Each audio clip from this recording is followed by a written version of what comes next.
আল্লাহ পাক আল্লাহ তাআলা বলতে চোখ আমার বান্দা বান্দিরও তোমরা যখন কুরবানি করবে হালালি টাকা দিয়ে কুরবানি করো, সুদের টাকা দিয়ে কুরবানি করা হবে না বাবা, যে চিটারি করা টাকা দিয়ে কুরবানি করা হবে না, দালালি টাকা দিয়ে বাবা যে আপনার কুরবানি করা হবে না হবে না হবে না। আল্লাহ পাক আল্লাহ তাআলা বলতেছে কুরবানি যদি তোমাদেরকে করতে হয় এক নাম্বার হালালি টাকা দিয়ে করো। আল্লাহ পাক আল্লাহ তাআলা বলতেছি ওই কুরবানিকে আমার দরবারে কবুল করে নেব। জোরে বলুন না সুবহানাল্লাহ। এ বাবা যে মুসলমান ভাইরাও ওগো আমার সোনা মানিকেরাও, আমরা অনেকে মানুষ আছি বাবাজি, গরিব মানুষেরা কুরবানি দিতে পারে না, কিন্তু আমরা গরিবের হক আদায় করি না। জি আছে না নাই? গরিবের হক আদায় করি না। ও সুন্নাহ মুসলমান সোনা মানিকের একবার বোঝার চেষ্টা করুন। এই পবিত্র আমরা যখন আল্লাহ রাস্তায় কুরবানি যখন আপনার করব, আল্লাহ পাক আল্লাহ তাআলা বলতেছে এ বান্দারা তোমরা শুনে নাও তোমাদের নিয়াতের উপরে জায়গা কবুল হবে। তোমরা যদি সঠিক নিয়াত করো তবে আমার রাস্তাতেই আমার কুরবানিটা কবুল হবে। আর তোমরা যদি নিয়াত সঠিক না করো, যদি তোমাদের গোশত খাবার নিয়াত থাকে, তোমাদের নিয়াত যদি মানুষকে দেখাবার জন্য থাকে, তোমাদের নিয়াত যদি পাড়া পড়শিকে দেখার জন্য থাকে, তাইলে ওই কুরবানি আল্লাহর দরবারে কবুল হবে না। আল্লাহ পাক আল্লাহ তাআলা বলছো গো আমার বান্দারাও তোমরা শুনে রেখে দাও, আমার রাস্তাতে কুরবানি করো ওই জিনিসটাকে যাকে তুমি বেশি মোহাব্বত করো। জোরে বলুন না সুবহানাল্লাহ। এ বাবা যে মুসলমান ভাইরাও ওগো আমার সোনা মানিকেরাও, আমরা কুরবানি কেন করি চলুন এগিয়ে যাই। হযরত ইব্রাহিম খলিলুল্লাহর প্রথম স্ত্রীর নাম ছিল বাবা মা সারা। কি নাম ছিল? মা সারা। এই মা সারার আব্বার নাম ছিল বাদশাহ নমরুদ। যখন হযরত ইব্রাহিম খলিলুল্লাহকে আগুনে নিক্ষেপ করা হলো, জ্বলন্ত আগুনে ইব্রাহিম খলিলুল্লাহকে ফেলে দেওয়া হলো, আল্লাহর কি কুদরত, ইব্রাহিম খলিলুল্লাহর চুল পরিমাণ বাবা যে পোড়াতে পারে না। এই বাদশাহ নমরুদের বিটি মা সারা যখন দেখতে পেল ঘর থেকে যে এমন একজন আল্লাহর নবী যার আগুনে তার শরীরকে স্পষ্ট করতে পারে না, আমি ওই নবীকে বিবাহ করতে রাজি। এটা জোরে বলবেন না? মা সারা একটু ভালো করে বুঝবেন, কুরবানিটা কেন দিই আমরা এটা জানতে হবে আমাদেরকে, নাকি বলছেন বাবাজি? চলুন তো মা সারাকে যখন বিবাহ করলেন, বছর বছর বছর বছর পার হয়ে যায় কিন্তু সন্তান আদি নাই, সন্তান নাই। হযরত ইব্রাহিম খলিলুল্লাহ আল্লাহর কাছে দোয়া করো গো রব্বুল আলামিন, রব্বুল আলামিন আমার এত টাকা পয়সা ধন দৌলত আছে, আমার যদি সন্তান না হয় তাইলে এত জমি জায়গা কে নেবে, কার নামে আমি করে দিব বেরাদর ইসলাম মুআজ্জাজ সামানি কিরাম, হযরত ইব্রাহিম খলিলুল্লাহ আল্লাহর কাছে দোয়া করে বাবাজি কোনদিন সন্তান হয় না। বেরাদার মা সারাও তিনি বলতেছে ইব্রাহিম খলিলুল্লাহকে বলতেছে বলো গো আমার স্বামী, অনেক চেষ্টা করলাম কোনদিন তো আমাদের একটা সন্তান হলো না, তবে শুনে নিন আপনি আর একটা বিবাহ করুন। জোরে বলুন না সুবহানাল্লাহ। ইব্রাহিম খলিলুল্লাহর বিবি মা সারা বলছে হুজুর আপনি আবার বিবাহ করুন। ও ভাই আপনাদেরকে বলে যাই, এখনকার কোন মায়েরা বাবা আপনার বিবাহ করতে বলবে না, যদি সন্তান না হয় বাবাজি বিবাহ করতে বলবে না কেন না? আমার মা বোনদের অন্তরে বাবাজি সব দিতে রাজি, কিন্তু স্বামীর ভালোবাসা কাউকে দিতে রাজি নয়। কি গো আপনি সকালবেলা গিয়ে বিবিকে বলেন যে আমি আরেকটা বিয়ে করবো, এখন তুমি হ্যাঁ বাড়িতে উঠতে দিবেন আপনাকে। কিন্তু মা সারা তিনি বলতেছে হুজুর ওগো আমার প্রাণের স্বামী, এত কষ্ট করার পর একটা সন্তান হলো না, আপনি এক কাজ করুন আর একটা মহিলাকে বিবাহ করুন। জোরে বলেন। ইব্রাহিম খলিলুল্লাহ বলতেছি, বলো গো বিবি, তবে শুনে নাও, আমি যে আর একটা বিবাহ করব, তোমার কি মন খারাপ করে না? তোমার কি মনের ভিতরে একটু কষ্ট হয় না? মা সারা বলতেছে, বলো গো আল্লাহর নবী ইব্রাহিম খলিলুল্লাহ, তবে আপনি শুনে নিন, আমাদের এত জমি জায়গা, আমাদের সন্তান যদি না হয় কাকে দিবেন জমি জায়গা? আপনি আর একটা বিবাহ করুন। ইব্রাহিম খলিলুল্লাহ বলতেছে, বলো গো আমার বিবি, এক কাজ করো, তুমি আমার জন্য একটা মেয়ে খোঁজ লাগাও। জোরে বলুন না সুবহানাল্লাহ।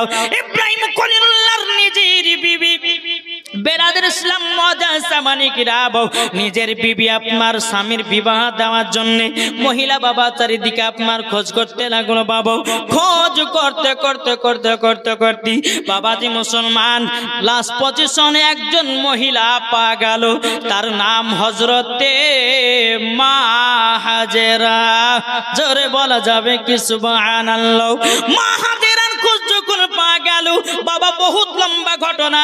মা হাজেরার সঙ্গে যখন ইব্রাহিম খলিলুল্লাহ যখন বিবাহ হয়ে গেল, বিবাহ হয়ে যাওয়ার পরে মা সারার গর্ভে থেকে বাবাজি বেরাদ ইসলাম মা হাজেরা রাদিয়াল্লাহু তাআলা আনহা তিনি বলতেছে, গো আমার স্বামী,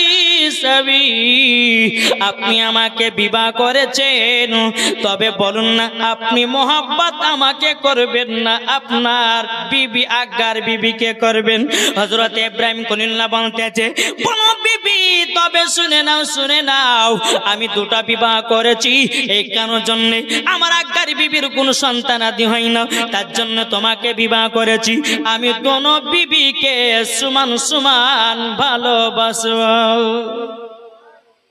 এ বাবাজি মুসলমান ভাইরাও, ওগো আমার সোনা মানিকেরাও, যখন বাবা এই কথা হলো, মা হাজেরা রাদিয়াল্লাহু তাআলা আনহার সঙ্গে বাবাজি হযরতে ইব্রাহিম খলিলুল্লাহর সঙ্গে ঘর সংসার যখন বাবা শুরু হতে বাবাজি মা হাজেরা রাদিয়াল্লাহু তাআলা আনহার গর্ভে দেখি একটা সন্তান জন্ম নিল বাবা।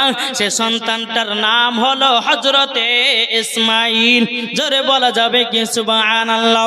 ইসমাইল জন্ম নেওয়ার পরে বেরাদের ইসলাম আল্লাহর হুকুমে মা হাজেরা রাদিয়াল্লাহু তাআলা আনহাকে বাবাজি আপনার কিনাও বাড়ি থেকে আপনার বিদায় করে দিয়েছিলেন সাফা পাহাড় মারওয়া পাহাড়ের কাছে বাবাজি হযরতে মা হাজেরা রাদিয়াল্লাহু তাআলা আনহাকে এবং ইসমাইল আলাইহিস সালামকে মা বেটাকে বাবাজি ওই সাফা পাহাড় মারওয়া পাহাড়ের কাছে আপনার রেখে দেওয়া হয়েছিল। বেরাদের ইসলাম সামানিকরাম, এইরকম ভাবে আপনার দিন যায় রাত আছে। একদিন আল্লাহ পাক আল্লাহ তাআলা হযরতে ইব্রাহিম খলিলুল্লাহকে বলতেছে, ইব্রাহিম খলিলুল্লাহ, তোমার বিবির তো খাবার দাবার সব শেষ, তুমি আবারও যাও তোমার বিবিকে খাবারটা দিয়ে আসো। এ বাবাজি মুসলমান ভাইরাও, হযরত ইব্রাহিম খলিলুল্লাহ যখন আপনার আল্লাহর হুকুম পেয়েছেন, হুকুম পাওয়ার পরে সাফা পাহাড় মারওয়া পাহাড়ের কাছে যখন এসেছেন, আসার পরে বেরাদার মুআজ্জাসামানে কিরাম হযরতে মা হাজেরা রাদিয়াল্লাহু তাআলা আনহা বলতেছে, বলো গো আমার স্বামী, আপনি কি আমাদেরকে বাড়িতে নিয়ে যাবেন না? বলো গো বিবি, এটা আল্লাহর হুকুম, তারই জন্য আমি তোমাদেরকে এই জায়গায় রেখে গেছি। জোরে বলুন না সুবহানাল্লাহ। বাবাজি মুসলমান ভাইরা, একদিন আল্লাহ পাক আল্লাহ তাআলা ফেরেশতাদেরকে বলতেছে, গো আমার ফেরেশতারা, তবে শুনে রেখে দাও, ইব্রাহিম খলিলুল্লাহ আমাকে বেশি ভালোবাসে না তার বেটা ইসমাইলকে ভালোবাসে? আল্লাহ বলছেন ফেরেশতাদেরকে, এই ফেরেশতা বলো তো, ইব্রাহিম খলিলুল্লাহ আমাকে বেশি ভালোবাসে না তার বেটা ইসমাইলকে ভালোবাসে? আল্লাহর ফেরেশতারা বলতেছে, বলো গো রব্বুল আলামিন, ও গো রব্বুল আলামিন, তবে আপনি শুনে নিন, ইব্রাহিম খলিলুল্লাহ বেশি ভালোবাসে ইসমাইলকে। ও গো খোদা, আপনাকে নয়। আল্লাহ পাক আল্লাহ তাআলা বলতেছে, বলো গো আমার ফেরেশতারাও, না, ইব্রাহিম আপনার কেন ইসমাইলকে মহব্বত করে না, আমাকে মহব্বত করে। আল্লাহ পাক আল্লাহ তাআলা বলছে, গো ফেরেশতারাও, ও ফেরেশতা তবে শুনে নাও, আমি ইব্রাহিম খলিলুল্লাহর প্রতি একটা আমি তাকে পরীক্ষা করব। এই পরীক্ষাতে যদি ফার্স্ট হয়, জানবো যে ইব্রাহিম খলিলুল্লাহ আমাকে বেশি মোহাব্বত করে। জোরে বলেন। ফারিস্তারা বলছে, আল্লাহ কি পরীক্ষা বলো, তোমরা দেখে যাও। ইব্রাহিম খলিল রাত্রে ঘুম পাড়তেছেন, আরাম করতেছেন।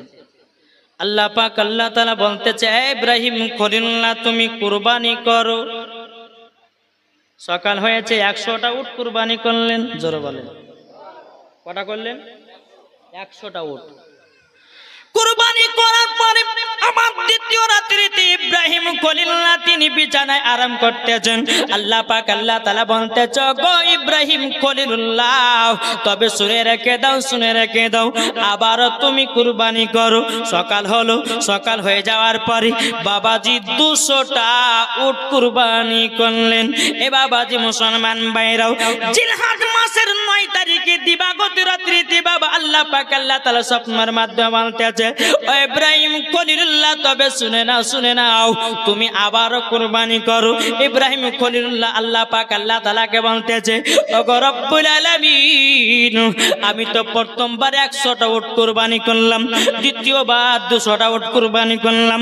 ওগো আল্লাহ আপনি আমাকে বলে দিন কোন জিনিসটা আপনার রাস্তায় কুরবানি করলে পারে আল্লাহ আপনি কবুল করবেন। আল্লাহ পাক আল্লাহ তাআলা বলছে, ওগো ইব্রাহিম খলিলুল্লাহ যাকে তুমি বেশি মোহাব্বত করো তাকে তুমি আমার রাস্তায় কুরবানি করো, তাকে কুরবানি করো। ইব্রাহিম খলিলুল্লাহ বুঝে গেলেন আমি তো মোহাব্বত করি বেশি আমার বেটা ইসমাইলকে। জোরে বলেন। সকাল হলো, মা হাজারা রাদিয়াল্লাহু তাআলা আনহাকে বলতেছে, বলে বিবি আমার সন্তানকে ভালো করে গোসল করিয়ে দাও, নতুন পোশাক পরিয়ে দাও। বলে কোথায় নিয়ে যাবেন? বলে আমি আমার বন্ধুর বাড়ি দাওয়াত খেতে নিয়ে যাব। কোথায় নিয়ে যাবে? দাওয়াত খেতে। বেরাদার ইসলাম মাদান সামানি কেরামাও মা হাজারা রাদিয়াল্লাহু তাআলা আনহা বাবাজি মুসলমান ভাইরা ইসমাইলকে ভালো করে গোসল করিয়ে দিলেন। গোসল করিয়ে দেওয়ার পরে নতুন পোশাক পরিয়ে দিলেন। পরিয়ে দেওয়ার পরে ইব্রাহিম খলিলুল্লাহ একটা ব্যাগের ভিতরে বাবা একটা দড়ি এবং ধারালো একটা অস্ত্র আপনার ব্যাগের ভিতরে ঢুকিয়ে নিয়েছি। ঢুকিয়ে নেওয়ার পরে জিলহজ মাসের 10 তারিখে সকালবেলাতে বাবাজি আপনার চলতে লেগেছে। বাবা চলতে চলতে চলতে ইবলিস শয়তান বলতেছে, ইসমাইল যদি আল্লাহ রাস্তায় কুরবানি হয়ে যায় আল্লাহ পাক আল্লাহ তাআলা হযরত ইব্রাহিম খলিলুল্লাহকে বড় ইনাম পুরস্কার দেবে। ইবলিস বলতেছে আমি কুরবানি করতে দেব না, দেব না, দেব না। বাবা দিয়ে আপনার কি নাও ইব্রাহিম খলিলুল্লাহ যখন ইসমাইলের হাতটা ধরে আপনার টুক টুক টুক টুক করে চলতে লেগেছে, ইবলিস শয়তান মানুষের রূপ ধারণ করে আছে।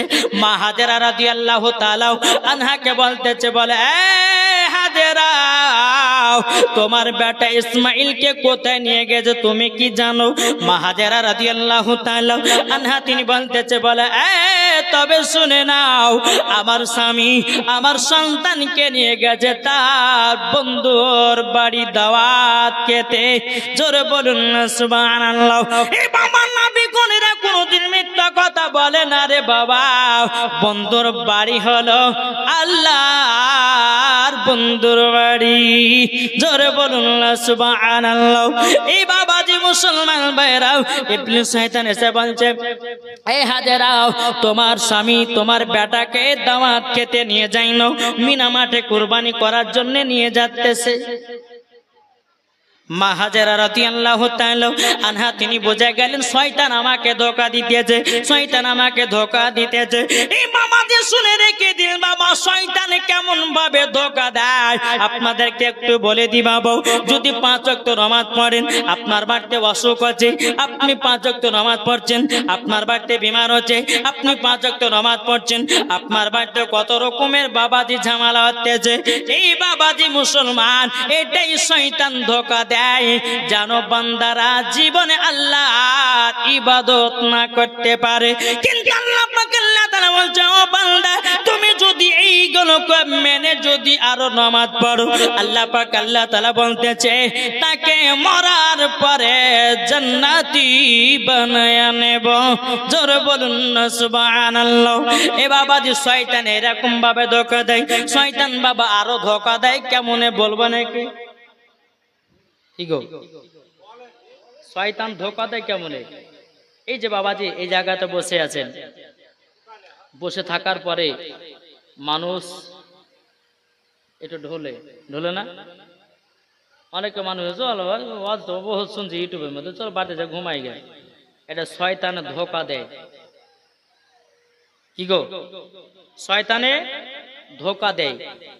এই জান্নাতি বাগানে যতক্ষণ বসবেন, হাদিস কোরআনে বাণী শুনবেন, আল্লাহ বলছে ওই বান্দাদের ছোট্ট ছোট্ট গুনাহগুলোকে আল্লাহ মাফ করে দেয়। জোরে বলবেন না সুবহানাল্লাহ। শয়তান আরো ধোঁকা দেয় কেমন করে? কিছু মহিলার পেছনে ইয়ং ছেলেরা বাবা ছোটে ছোটে যায় না, তার নমাজ রোজা থাকলো পড়ে, ওই মহিলার পেছন পেছন পেছন তার ঈমান আকীদাকে নষ্ট করে দিল, তাকে খারাপ কাজে লিপ্ত করলো। এটাই হচ্ছে শয়তানের ধোঁকা। এই যুবক ছেলেরা তোমরা শুনে না, তোমার সামনে দিয়ে একটা সুন্দরী মেয়ে গেলে পরে অনেক যুবকরা আছে বাবাজি বলে দেখো দেখো কত সুন্দর মাল যাচ্ছে, বলে না? কিন্তু ভাই যুবক ভাই, তোমরা কি একবার বলতে চাই রাস্তা দিয়ে একটা সুন্দরী মেয়ে গেলে পরে কেন তুমি তাকে মাল বলো? তোমার বাড়িতে তো ভাই আছে, তোমার বাড়িতে তো ভাবি আছে, তোমার বাড়িতে বোন আছে, তোমার বাড়িতে মা আছে, তোমার বাড়িতে আপনার কিনা আত্মীয় স্বজন আছে, তোমার বাড়িতে তোমার বিবি আছে, তোমার বাড়িতে তোমার বেটি আছে, তাহলে রাস্তার মেয়েটা কেমন করে মাল হয়? ওই মহিলাকে যদি তুমি মাল বলো, তোমার বোনকে মাল বলা হলো। ওই মহিলাকে যদি তুমি মাল বলো, তাইলে পরে তোমার ভাবিকে মাল বলা হলো, তোমার মাকে মাল বলা হলো। ও যুবক তোমরা সাবধান হয়ে যাও, মুসলমানদের এতটাই পরিস্থিতিটা খারাপ হয়ে গেছে রে বাবা। আমরা যদি সঠিক আল্লাহর ইবাদত করতে না পারি, আল্লাহ পাক আল্লাহ তাআলা বলতেছে তোমরা মরার পরে কেউ জান্নাতে যাবে না, মরার পরে তোমাদেরকে জাহান্নামের রাস্তায় দেওয়া হবে। এই যুবকেরা আজকে দেখুন কত ইউটিউবের মধ্যে, আপনার ফেসবুকের মধ্যে কত রকম বাবাজি আগাছা কিছু বক্তা বানিয়েছি। কে বলতেছে কুরবানি, বলছে জোড়া দেওয়া চলবে, বিজোড় দেওয়া চলবে না। আচ্ছা বলুন তো আমরা কুরবানি কটা করি? 3টে, 5টা, 7টা। যদি কেউ যদি জোড়া দেয় তো কুরবানি হয়ে যাবে, কিন্তু বিজোড়টা দেওয়া হচ্ছে আল্লাহর কাছে পছন্দনীয়। এটা জোরে বলবেন না? আমরা ওযু করি কবার, হাত ধুই কবার, মুখে পানি দিই কবার, বেতের নামাজ কয় রাকাত, মাগরিবের নামাজ কয় রাকাত? 3 রাকাত না? বাবাজি মুসলমান, আমরা যখন বাবা রুকু করতে যাই আমরা কবার তাসবিহ পড়ি? 3 বার, 5 বার, 7 বার। আল্লাহ পাক আল্লাহ তাআলা বলতেছে বলো গো আমার বান্দা বান্দিরা, আমার কাছে বিজোড়টাই পছন্দ। আজ কিছু ওয়াহাবি দেওবন্দি মাযহাবি বানিয়েছে বাবা, এরা বলছে বিজোড় কুরবানি হবে না, জোড়া দিলে কুরবানি হবে। এদেরকে জুতার বাড়ি পিটার দরকার আছে না নাই? কি গো, জুতার বাড়ি পিটার দরকার আছে। বাংলাদেশের একজন বক্তা বাবাজি, বাবা তার নাম নিলে মনে হয় উজু ভেঙে যাবে, তবে আপনাদেরকে বোঝার জন্য বলতে হবে। বাংলাদেশের একটা বক্তা বাড়িয়েছি, তার নাম বাবাজি আব্দুর রাজ্জাক বিন ইউসুফ। বাবাজি আমরা সুন্নিরা নাম রেখেছি ইবলিস শয়তান। কি নাম রেখেছি? এ শয়তান বলতেছে কোরআন শরীফের পাতা যদি ছিঁড়ে যায় ওই কোরআনের পাতাগুলোকে আগুন দিয়া জ্বালায়া দাও। জোরে কর না নাউজুবিল্লাহ। এই বক্তাদের জন্য আজকে বেধর্মীরা কোরআনটাকে বাবাজি আগুন দিয়ে জ্বালিয়ে দিতেছে। আজকে আপনার এই বক্তাদের জন্য কোরআনটাকে পানিতে ফেলিয়ে দিতেছে। আজকে এই বক্তাদের জন্য কোরআনটাকে বাবাজি অসম্মান করতেছি। আবার আল্লাহ পাক আল্লাহ তাআলা বলতেছে এই আলেমদের কাল কিয়ামতের ময়দানে জিবাটা কেটে জাহান্নামের আগুনে পোড়ানো হবে। এ বাবাজি মুসলমান ভাইরা, ও আমার সোনা মানিকেরা, কিন্তু আল্লাহ পাক আল্লাহ তাআলা বলতেছে গো আমার বান্দা বান্দিরা, দুনিয়াতে আমি তিনটা জিনিসের হেফাজতকারী। এক নাম্বার হলো কাবা শরীফ, দ্বিতীয় নাম্বার কোরআন শরীফ, তিন নাম্বার হলো আমার হাবিবুল্লাহ। এই তিনটা জিনিসের প্রতি যে লাগতে যাবে দুনিয়া থেকে ধ্বংস হয়ে যাবে। ঠিক না? আজ এই বক্তাদের জন্য বেধর্মীরা কোরআনটাকে পড়াতেছে, তারপরে বলছে কালো কাকের গোশ খাওয়া যায়, কেঁচা খাওয়া যায়, শামুক খাওয়া যায়, ঝিনুক খাওয়া যায়। এই বক্তা বলতেছে ওকে ধরে ধরে লিয়ে কেঁচা খাওয়াইতে হবে নাকি বলছে? দেখি কত কেঁচা খাওয়ার বেটা ফতোয়াতে দিয়ে বেড়াতেছে। কিন্তু বেরাদের ইসলাম মুআজ্জাজ সামানিক রাম, আমি মাওলানা ওবায়দুল ইসলাম জামালি চ্যালেঞ্জ করে বলে গেলাম, বেরাদার আল্লাহ পাক আল্লাহ তাআলা বলতেছে, ও বান্দা বান্দিরা তোমরা শুনে রেখে দাও, তোমাদের পবিত্র কোরআন পড়তে পড়তে যদি ছিঁড়ে যায়, যদি টুকরা টুকরা হয়ে যায়, ওই কোরআনে পাকটাকে গুরুস্থানে কবরস্থানে নিয়ে গিয়ে ওই কোরআনটাকে দাফন করে দাও। এটাই হচ্ছে ফারিস্তাদের আকীদা, এটাই হলো তাবেঈনদের আকীদা, এটাই হলো সাহাবাদের আকীদা, এটাই হলো ওলিদের আকীদা, এটাই হলো সুন্নিদের আকীদা। জোরে বলবেন না? যারা বলবে যে কোরআন শরীফের পাতা পড়িয়ে দাও, এটাই হচ্ছে বাবা শয়তানের আকীদা, এটাই হচ্ছে এজিদের আকীদা নাকি বলছেন? তাহলে বলুন আমরা বাবাজি ফারিস্তার আকীদার দিকে থাকতে চাই না শয়তানের হাত আপনার আকীদার দিকে থাকবো? এটা জোরে বলেন না। আমরা ফারিস্তার দিকে থাকতে চাই। বাবাজি মানলে পরে আবু বকর, না মানলে পরে আবু জাহেল। সোজা সোজা বুঝতে পারা গেছে কিছু? আসুন আজকে এই বেধর্মীদের জন্য বাবাজি দুনিয়াটা ছারখার হয়ে গেল। পাবলিকের কোনো দোষ নাই, যত দোষ হচ্ছে আলেমদের দোষ। আমি এক কথা বলছি, ওই বক্তা আর এক কথা বলছে। কিন্তু বাবাজি আপনাদেরকে বলবো, ইউটিউবের মধ্যে ওয়াজ শুনেন, ফেসবুকের মধ্যে ওয়াজ শুনেন, কিন্তু যাত্রার ওয়াজ শুনবেন না।